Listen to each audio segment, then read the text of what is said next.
Hello there. You're watching VNews Bulletin. I'm Vungo presenting you today top stories as usual.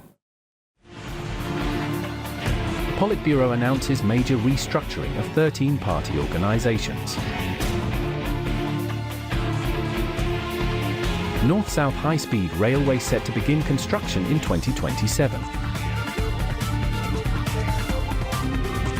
And later on, Dak Nome receives UNESCO Global Geopark title for second time. A ceremony was held on December 30th to announce the Politburo decision on functions and tasks of the commissions under the party's Central Committee. Party General Secretary To Lam, State President Lương Cường, and National Assembly Chairman Trần Thanh Mẫn attended the event. At the event, Party Chief Lam stressed that while the restructuring in the organizations demonstrates remarkable efforts and determination, this is just the beginning of a broader reform process, with more complicated challenges on the horizon regarding the operational mechanisms and personnel arrangement. He required the agencies to ensure operational continuity during the transition, quickly establish new working protocols, and maintain unity among staff from various merged units. The party chief also called for careful attention to staff welfare, especially during the upcoming Lunar New Year 2025, asking competent sides to review and reorganize their personnel structures to create a more efficient and effective apparatus. He urged the Ministry of Home Affairs and relevant bodies to promptly issue policies for personnel affected by the rearrangement, focusing on retaining talented individuals in the public sector while maintaining a streamlined workforce. The process must ensure smooth operations and prevent wastefulness and asset losses in organizations, he added. Party General Secretary To Lam chaired a meeting in Hanoi on December 30th, which gathered outstanding intellectuals and scientists from across the country. Recognizing the contributions by intellectuals and scientists to the country's achievements, especially during 40 years of renewal, the party chief said that the party, state, and people expect their continued contributions as science, technology, and innovation is the way that help the country catch up with the world and surpass the nation itself and the world. The party chief called for stronger reforms in training, recruitment, and utilization of intellectuals and scientists. He urged them to take on their responsibilities in the new revolutionary phase, contributing to strategic goals, including making Vietnam a developed, high-income country by 2045. He outlined targets such as elevating Vietnam to the top 3 Southeast Asian countries in artificial intelligence research and placing it among the top 50 globally in digital competitiveness by 2030. By then, the country should have at least 5 globally competitive tech firms. The leader stressed the importance of fostering young talent, enhancing collaboration among research institutions and enterprises, and attracting overseas Vietnamese and international scientists to advance digital and green transformations, paving the way for sustainable development. On the same day, Party General Secretary To Lam met with representatives of artists and writers from across the country. He highlighted the party and state's numerous resolutions, mechanisms, and policies aimed at supporting artists and writers, commending their significant contributions to the party's revolutionary cause and the nation's renewal. The leader affirmed their vital role in developing a socialist-oriented cultural industry, enriching the people's spiritual lives, and preserving the nation's long-standing and unique cultural identity. He emphasized that Vietnam stands at a historic threshold, poised to enter a new era of development, prosperity, and advancement. The party, state, and people place great trust in the transformation and contributions of artists and writers during this revolutionary phase. The General Secretary called for a vigorous renewal in managing, developing, and promoting talent in the field. He also proposed the formulation of a national strategy for literature and the arts in the new era. Coming up now, we have a report on the activities of Prime Minister Phạm Minh Chính. On the afternoon of December 30th, Prime Minister Phạm Minh Chính, head of the Government Steering Committee for reviewing the implementation of Resolution No. 18, chaired a working session with the Ministry of National Defense and the Ministry of Public Security to review their organizational restructuring. Prime Minister Pham Minh Chinh commended the two ministries for their strict adherence to directives, decisive leadership, and effective implementation of the restructuring process. He instructed both ministries to collaborate with the Ministry of Home Affairs to promptly incorporate feedback into a preliminary report for submission to competent authorities and to continue advancing the subsequent steps. The Prime Minister also highlighted the importance of summarizing lessons learned and applying effective practices from previous restructuring efforts. He emphasized that during the reorganization, the ministries must ensure uninterrupted task execution, maintain progress, and achieve the timely completion of their responsibilities.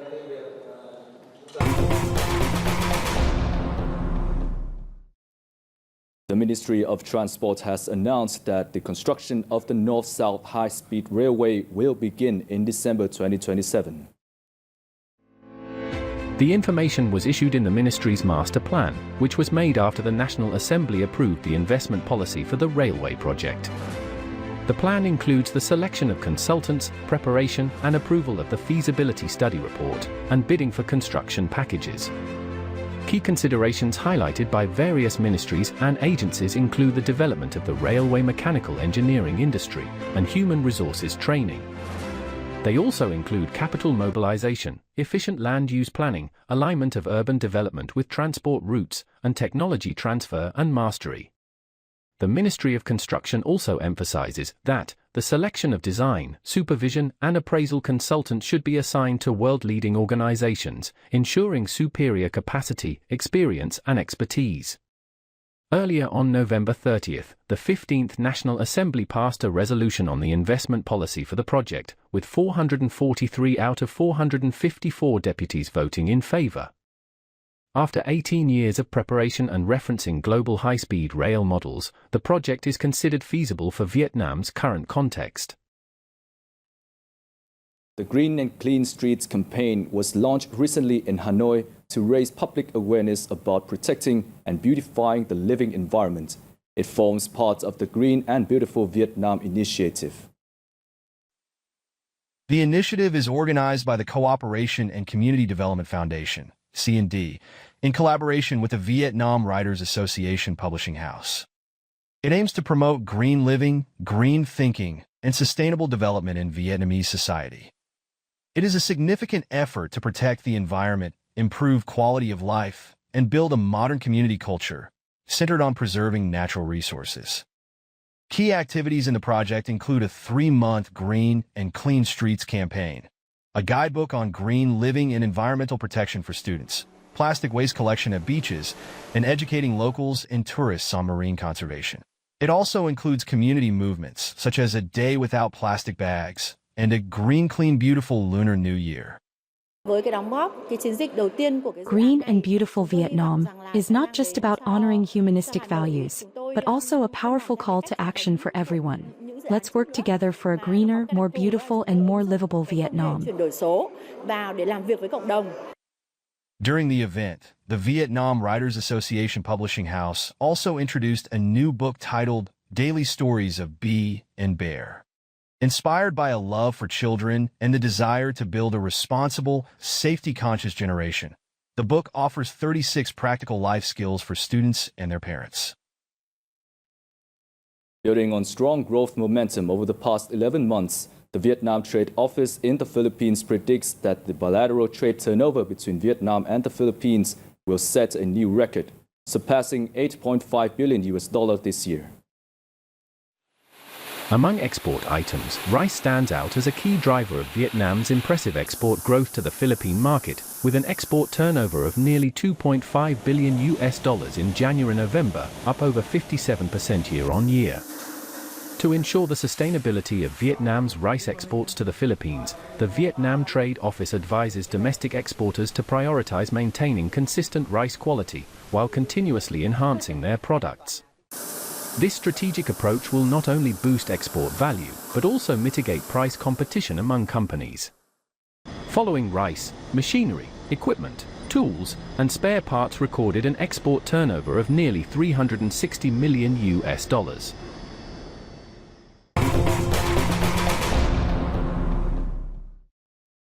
The The Central Highlands province of Đắk Nông celebrated the second conferment of the UNESCO Global Geopark title for its geopark at the ceremony organized recently.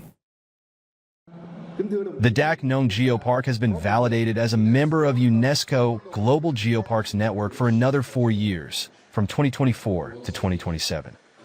It was first recognized in July 2020, becoming the third to obtain this title in Vietnam, after Dong Van Cars Plateau Geopark in Ha Giang Province and the Non Nuoc Khao Bung Geopark in Khao Bung Province.